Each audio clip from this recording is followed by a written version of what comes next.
Good evening, everyone. My name is Madison Harrison, and this is my participatory action research proposal for Starkville, Mississippi Youth Opportunities.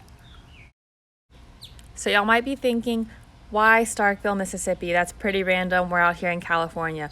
Well, Starkville, Mississippi is the town that I went to college in, and it's just very close to my heart. Throughout college, I volunteered at some of the local schools there and worked with some of the students, got to know some of the teachers, and learned the ins and outs of how it works there, and learned about the community. And what I learned is that the schools are really poorly funded. They have so much room for improvement. Definitely need improvement in resources and funding and just the educational system overall. But also what struck me the most is that the students there just didn't seem to have much hope or ambition for their futures, and that's really the goal of this research project.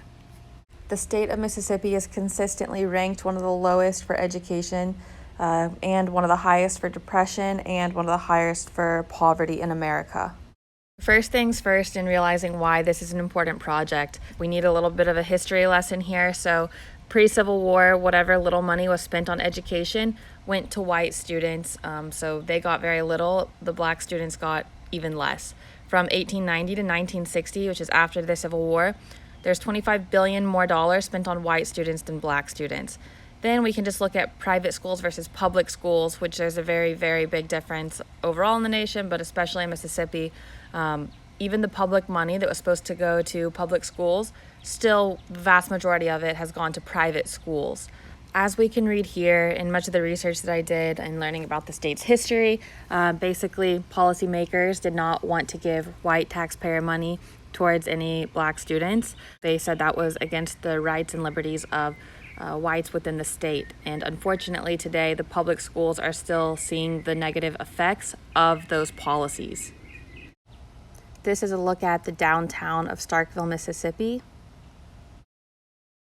So what is the purpose of my research project? Well, we don't need any more research conducted to know that schools need revamping and reconstructing within the town and the state as a whole.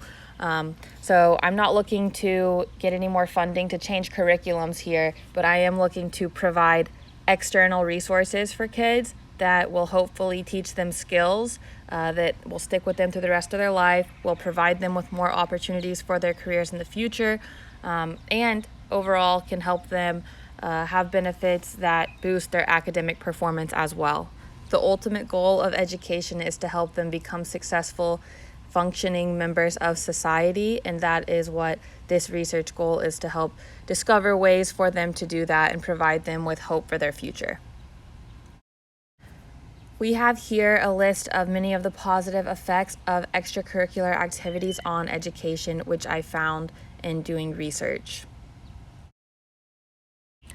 So what's the game plan for this project? Well, first I want to learn about the community, and I will learn about them by the help of my co-researchers. So I want to learn about the demographics, the history, the culture, what people there are interested in, what they might want to be involved with in terms of extracurricular activities. I'm going to learn that through my methods part of this research proposal, which is initially surveys. So going to look at the Boys and Girls Club and the YMCA of Starkville and provide them with surveys to see what they are interested in. If they are interested in sports and art, music and fashion and community service or whatever it might be, that will lead us into the action phase, which either will be implementing some extracurricular activities that will spark some of these benefits for them, or might lead to further research. Here we have the methods that will be used. So as I said, first is going to be learning about the culture of the community, then going for feasible activities, so not something that's going to be super costly and unreasonable. The whole point of finding these extracurricular activities for the kids is because the state can't provide more funding for the schools as it is. So we need to do something that is within a reasonable budget. Next, as I said, the surveys are going to be the main method for research and for getting more knowledge. Lastly, my co-researchers are going to be essential in this. The co-researchers are going to be the staff members at the YMCA and the Boys and Girls Club. This moves us into the knowledge and action phase of the research.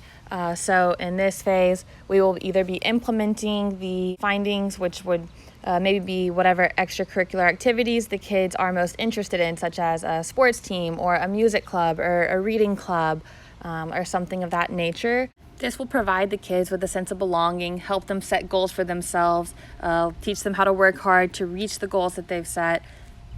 Ultimately, what they're going to be doing is learning skills that research shows to prove their academic performance in the classroom, and they will be skills that will stick with them throughout the rest of their lives and careers.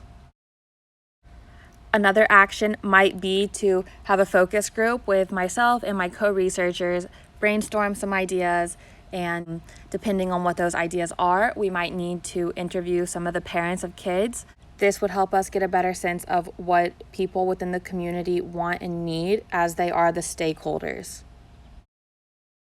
So here's what I've learned through this participatory action research proposal creation. Firstly, I learned not to make assumptions. My initial plan was that I skipped some steps. I assumed that I already knew what this community was going to need and just wanted to put that right into action, and kind of skipped over the entire participatory part of that. Hand in hand with that is valuing the community's culture. So that means figuring out what they are interested in by their involvement. This will also likely lead to them wanting to be more involved and participate more and be more invested in the research project. Thank you all for listening, and at this time I would be happy to answer any questions you might have.